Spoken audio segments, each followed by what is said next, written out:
So a lean mass hyperresponder is a term coined by Dave Feldman back in like, I think 2016 or something.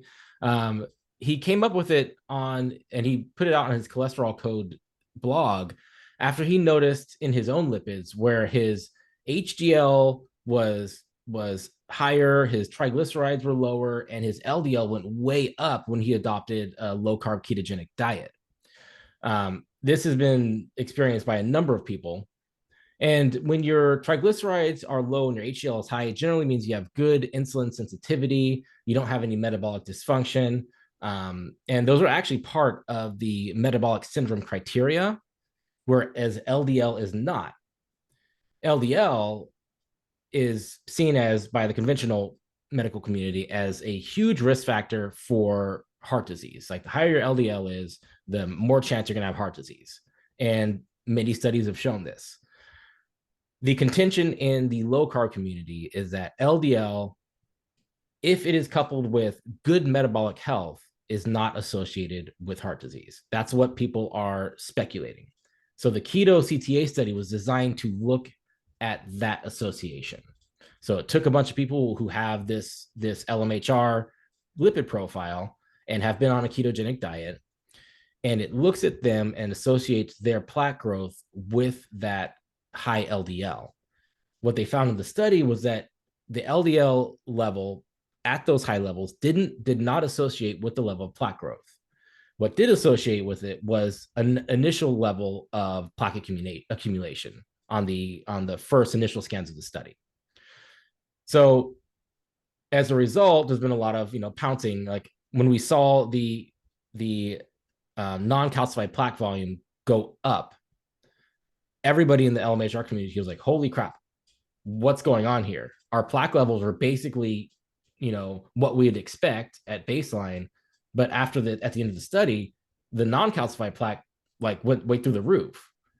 So everybody's like, okay, well, what's going on? Is this because of our LDL? Again, the study didn't show an association, and in general, even in conventional thought, it is a dose. LDL and heart disease is dose dependent. The higher LDL, the more plaque you will accumulate. Again, the study didn't show that. The contention from the other side would be that, well, there's basically a ceiling at some level above LDL, say above 200, you're just accumulating tons of plaque, and the number itself doesn't matter. The LDL concentration at that point doesn't matter. Since that came out and everybody in LMHR was like thrown topsy-turvy, there's been Dave has come out with this recent data with the Q-angio scans. Well, not the scans, Q-angio analysis. Q-angio is basically another computer program that looks at the CT angio scans and looks at the soft plaque. The one that is used in the study is what's called Clearly, which is an AI software platform that looks at the scans and determines how much non-calcified plaque is there. So it looks like there is some incongruency between Clearly and Q-angio. We're waiting for the rest of the Q-angio data to come out, because most CT angio studies use Q-angio to compare. So once we have everybody's scans out, then it'll be easier to compare the KETO-CTA study to other CTA studies. Yeah, got it. Well, thank you for explaining that. We've got a lot to unpick there. And hopefully the listener or people watching can get a sense of how a bit scary that would be to feel like you're on a ketogenic diet, very low carbohydrate, you lose weight, all these markers look better except for this one marker that is associated with heart disease. And it's like that silent killer kind of a thing. And so like, yeah, I feel really great. I'm so glad I lost the weight. I'm thinking more clearly. I'm less hungry. But what is going on inside? And it's hard to know what is going on inside. And so it is, again, it's a scary kind of place to be, and where people need to make their decisions. And yeah, it's been interesting to follow this story and understand that, okay, this is happening to lean people. Why is it happening to lean people and not bigger people? And as it turns out, if your body is trafficking lots of fat in the body, a remnant of that is going to be the LDL particles. And again, is this atherogenic in the context of somebody doing a ketogenic diet? And that's what this is seeking to find out. one thing that really surprised me, and I think a large contingent of the people out there, is when the study dropped, like most of us had been following this study pretty closely. Like I was familiar with the design.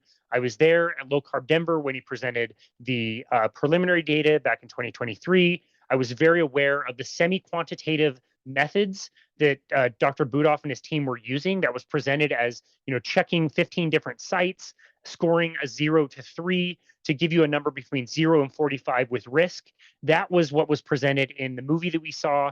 And that was part of the data, the semi-quantitative data, that was looking really good, much better. 88% of people didn't have any plaque progression. Maybe 6 did, maybe 6 had regression. That's 94% of people that did not have plaque progression after 1 year of being on a ketogenic diet. And that was after, on average, being on a ketogenic diet of 4.5 years. So that was all looking really good. And what I think surprised everybody, I didn't know anything about the quantitative data. I didn't know anything about Clearly.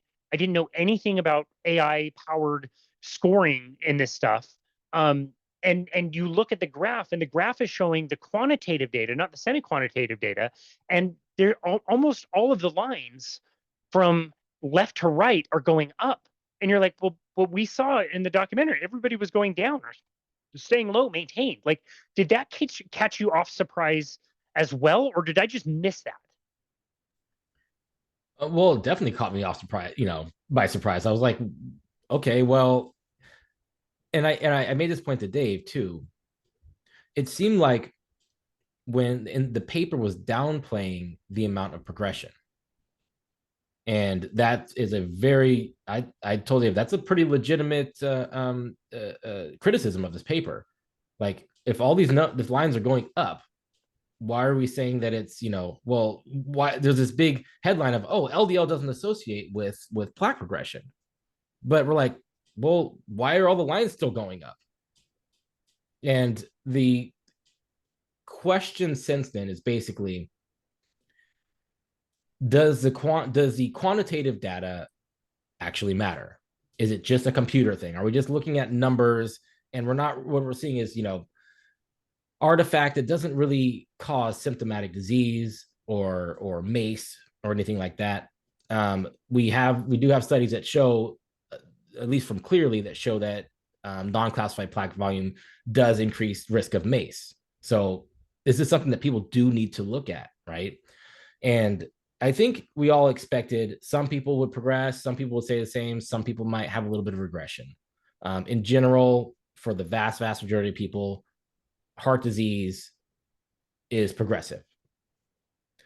And, even, well, Atia will say this, we all will die with heart disease. We just don't really want to die of heart disease, right? Which I would actually argue, I don't know if that's necessarily true, because the option just below heart disease is cancer. Would I rather die of a heart attack when I'm 80 or get cancer at 85 and have like 5 miserable years? I don't know. Yeah, good point. So we all need to make the decision for ourselves. Like, my biggest question, and when I'm looking at the Q Angio stuff that Dave just came out with, which has a more favorable picture, but he was still looking at the 10 biggest progressors. Okay, my question is, why are these 10 people progressing? What is causing that? We know they have good metabolic numbers. In general, their triglyceride HDL ratio is low, their BMI is low. Well, what's causing these people to progress? And that's been my question from the start. I'm not a lipids guy, right? A lot of the people in LMHR are. A lot of people are really super data nerds. John Alexander has done a ton of great work digging into this study and making graphs and charts, and he's done fantastic work, parsing out all these numbers. My biggest concern is about the individual. If somebody has this LMHR phenotype and they feel really good, right? You've gone to a ketogenic diet and you are feeling fantastic. You've lost weight, maybe your arthritis got better or something like that, but you have your high LDL and you're concerned about it. The biggest thing I think the study shows is that, yeah, you should go ahead and get yourself scanned and get a follow-up scan later on to see what's going on, to see if you are increasing plaque and laying it down. The other thing that's my biggest concern is why. I feel like that question is not really being asked. On one side of the of the argument, well, it's LDL. LDL is high, ApoB is high. That's why. Full stop. Take lipid lowering medications. Get on statin. Get on a PCSK9 inhibitor, and lower your LDL to as low you can possibly get it. Obviously, for a lot of people, that's not something they either want to do because they just don't want to take meds, or they get symptomatic from taking medications like that. And quality of life matters, right? If I push off my heart disease if I push off a cardiac event by 5 years or so, but I'm miserable from muscle pain the whole time, is that really worth it? Yeah, good point. Mental degeneration as one of the side effects as well. Yeah, if I can't think as well, like I know other people who end up having memory problems when they're on statins. Yep. And am I willing to take? And again, we're assuming that the high LDL is causing heart disease, and the statin will be the cure for that. Even if that is the case, are the side effects worth it for that individual? And that always has to be a conversation with that individual, between the individual and their provider. And well said. I don't want anybody to ever, decide anything solely based on what I've said in terms of taking medication or not. That's something you always need to talk to your doctor about and weigh your own risk and benefits. And everybody who has been involved in the study has been way over careful about talking about that and mentioning that. They've never said that this is a good idea. Like at the last conference you and I were just at, when the very well-intentioned dude who stood up to the microphone and said, "Hey, I want to be a lean mass hyperresponder. What steps can I take to be a lean mass hyperresponder?" And we were all like, "That I love the comment, but that is not what we're saying. Nobody's saying that. You don't want to go out of your way to do this. We're just trying to find answers to this." So I get that. And I do appreciate that. And like I said, anybody involved in the study has gone well out of their way to say, if this is a problem, you should treat this, consult with your doctor. We have way more questions. We have answers. There's different medications. There's other things other than statins, as Gil mentioned in our interview, that you could try as well. And maybe those don't have side effects. So there are lots of options out there, and you do need to work with your provider.